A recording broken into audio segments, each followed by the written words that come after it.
And at Swan Lake, you met more people, made more new friends. My wedding. One day, Donald called me and asked if he could invite 2 guests to the wedding that had been staying with him. They were visiting from, I think it was Brazil. So I met them at the wedding, and it was interesting because they didn't speak a word of English. But, that was Don. Here he is, having friends over from another country, and I was wondering, how do they communicate? But kindness and generosity have no language barriers. That was Don. And there we all were, celebrating life, keeping the focus on the community. It is said among us that the River City Fair was Don's brainchild. And you know what? If it wasn't, he certainly worked his pants off behind the scenes. We were all there to witness that. We were there supporting Don, helping him clean up the pier, painting those tables that you see in the pictures there, taking the T-shirts out, cleaning up the dilapidated pier that was falling apart. And the fair was the parent-child of what we know today as the Music and Arts Festival.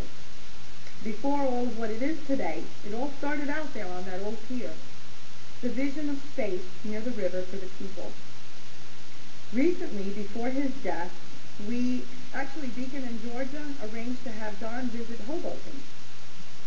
And we showed him Pier A, and I think Don was very pleased. Don volunteered at the Hoboken shelter feeding the homeless often. His generosity was not something anybody spoke about then. It's only now that I read some of your letters, like yours, Billy, because we were trying to nominate him for the Everyday Hero Award, that I really, learned about how great this person was, how great Don was. When Don became ill, I was there. I was able to help in a way.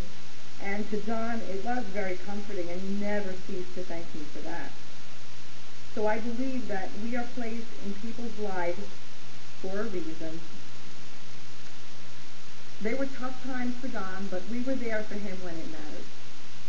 And Don today, I could say Don taught me to speak up for my environment, to protect my children's playgrounds, and to share in the talents that I have as an individual, as small as they are, in my church and in my children's school.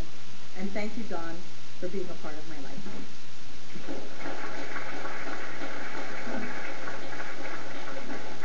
Thank you, Vivian. First time I've ever heard him called Don or next gentleman in white. I know you like to. I have my name is Howard. Last time I spoke about very good at speaking, but I felt that I speak about the time I met Don and the last time I spoke.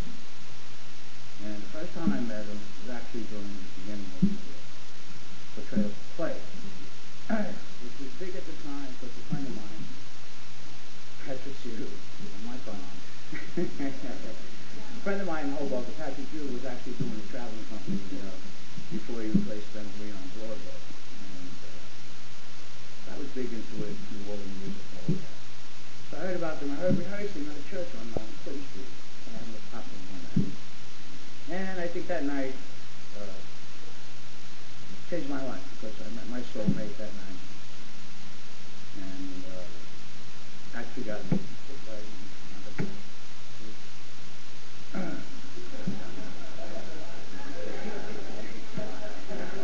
Yeah, Steve, if anybody knows me.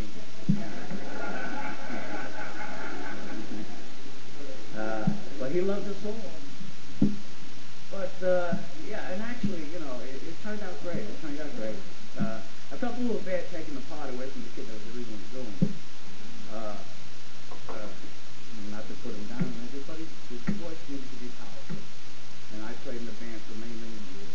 And actually, it was something I really should have been doing in my lifetime, but feel kept me away from that. And actually doing a play was the first time I did it. It was great. It turned out really great. And many, many years later, Don had, I'd see him periodically, and we had some kind of function. And he had said, he never said this to me before, but he had thanked me for coming along. Somebody brought me there that night to help the play be as successful as it was. And it was a great memory in my life. And like I said, I met my wife there for 20-something years. And then the last time I met him was the show before Ted. So I'm home from the gym. I live right across the street.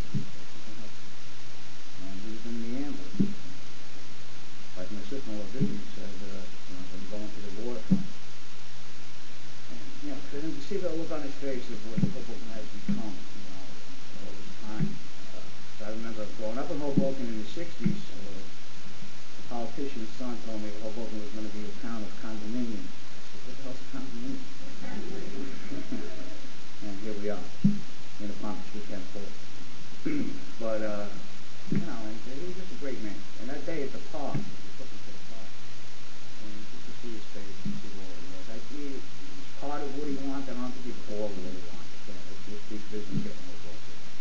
But he was a great man. He was a good man. And I just say, you know, when this thing came out, like I said, I'm really not my fault. Wasn't for him. He didn't start that whole thing with my brother and kids and everything. I'm a little older than him. I wouldn't be where I am now as far as my family. I got a beautiful son and a beautiful wife.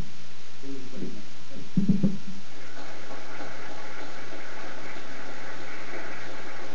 Thank you. Our next speaker. Our next speaker, for 5 years, as Don had let me be part of the River City Fair, he was also the guy that had the bell at the fights or something, because to get between myself and Darcy was a required thing every hour or something like that. Anyway, Darcy. When I saw Nikki today, I said we should have a fight in honor of Don. Because we used to, seriously, every year. And every year I would say to Don, you're not going to get him again, are you? But he did, and it was a big success. And actually, one of the big successes of the River City Fair was the music and the entertainment.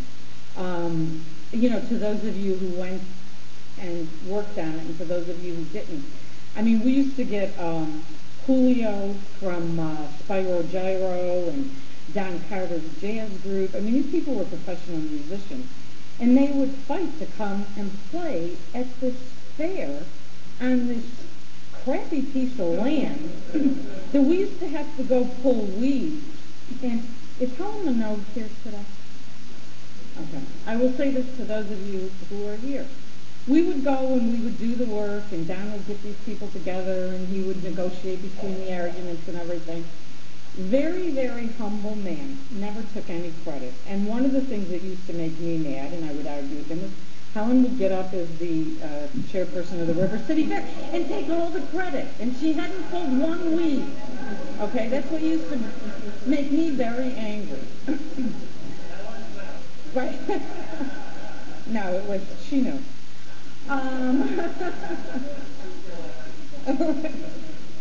You know, one of the things that I came later, I was a little older than that original group, and I came in the early 80s, and quite by accident.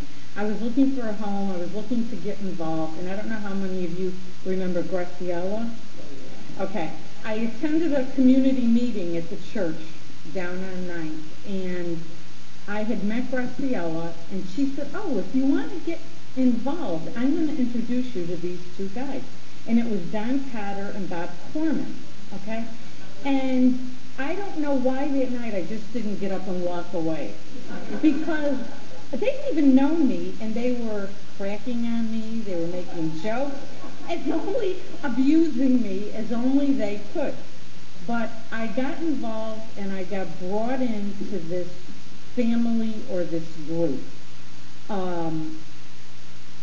without even knowing what happened. I mean, when I was involved with the fair, Don would think nothing of calling me at 7 o'clock in the morning and waking me up to give me the list of things that he wanted me to do for the day. At the time I wasn't working, I had had an accident, and I became like Don's personal assistant.